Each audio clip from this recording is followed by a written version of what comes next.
Halo semuanya, perkenalkan nama saya Muhammad Ali Justisio dari Teknik Elektro Angkatan 2023. Sekarang saya akan menjelaskan tentang panel surya sebagai salah satu pemanfaatan renewable energy. So, kita langsung lanjut aja ya guys.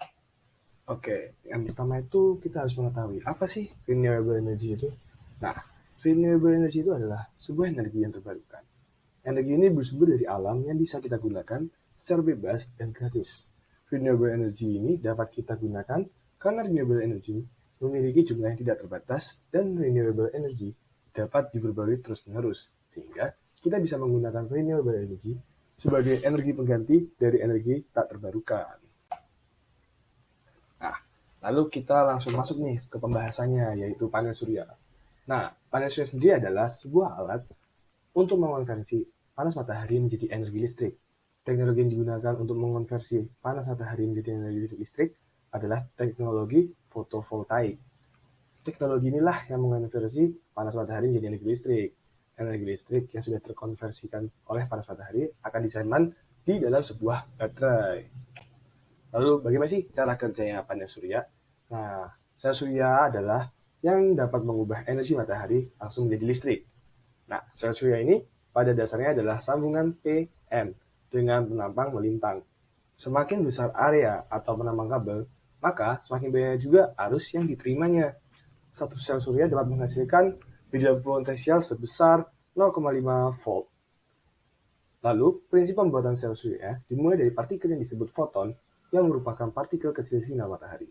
Ketika foton ini menabrak atom semikonduktor sel surya, mereka dapat menghasilkan energi yang cukup untuk membebaskan elektron dari struktur atomnya. Distribusi muatan elektron yang sama bergerak ke area semikonduktor, sehingga molekul yang kehilangan elektron dalam strukturnya disebut lubang secara efektif. Lapisan semikonduktor dengan elektron bebas negatif juga bertindak sebagai donor elektron yang disebut juga sebagai semikonduktor tipe N. Sekarang, lapisan semikonduktor atau bisa disebut lubang sebagai akseptor elektron disebut semikonduktor tipe PDI. Kombinasi posisi positif dan negatif menciptakan energi yang menggerakkan elektron dan lubang untuk pindah ke posisi lain. Elektron bergerak dari sisi negatif dan lubang dari sisi positif.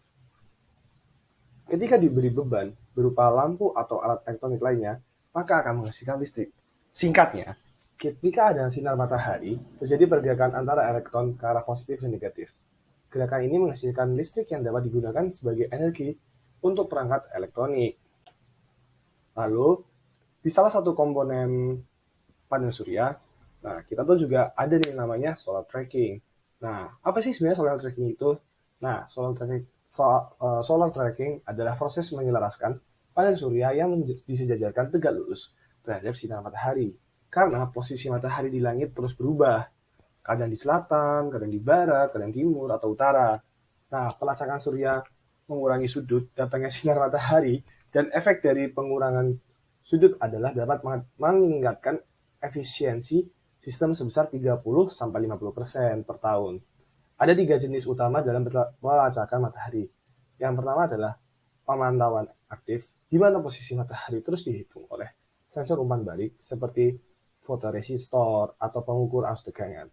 Yang kedua adalah pelecak pasif, yang menghitung posisi matahari berdasarkan perubahan tekanan gas di perangkat pelacak.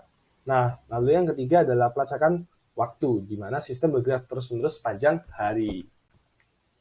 Nah, sistem kerja dari solar tracking adalah sistem tracking panel surya bekerja sesuai dengan sudut pergerakan yang ditetapkan oleh waktu, sehingga efisiensi penggunaan motor baik dapat terwujud karena sistem tracking panel surya tidak bertujuan untuk nilai yang lebih tinggi akibat sudut kemiringan matahari mengenai panel surya, sehingga daya pancar matahari lebih efektif pada panel surya. Sistem mengetahui sudut pergerakan jam dengan menggunakan potensiometer sebagai rangkaian set point. Data dikeluarkan dari potensiometer digunakan sebagai tegangan referensi untuk menyeimbangkan keluaran data jam dari jam real time membentuk sudut berdasar kemiringan matahari. Arduino beroperasi atas dasar dua input data dari potensiometer dan jam waktu nyata. Nah, meskipun panel surya memiliki banyak positif, tapi panel surya ini memiliki kelemahan. Nah, kelemahan tersebut adalah pemanfaatan panas matahari dan bisa menghemat energi tak terbarukan. Tapi kelemahan panel surya itu masih banyak orang yang belum bisa menerima panel surya. Mengapa itu bisa jadi? Karena pemasangan awal yang cukup mahal dan membutuhkan ruang yang besar untuk mengoperasikan panel surya.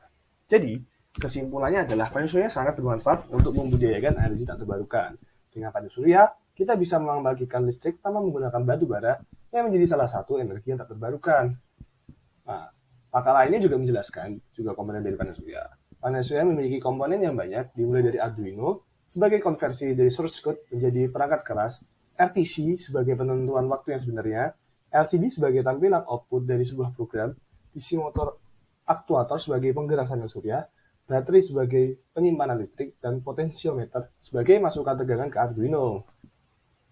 Meskipun panel surya menjadi energi pengganti energi tak terbarukan, tetapi pembuatan panel surya cukup mahal dan membutuhkan ruang yang seluas, sehingga penggunaan panel surya belum bisa semua orang bisa menggunakan panel surya. Nah, sekian dari saya. Terima kasih. Kurang lebih mohon maaf. Wassalamualaikum warahmatullahi wabarakatuh.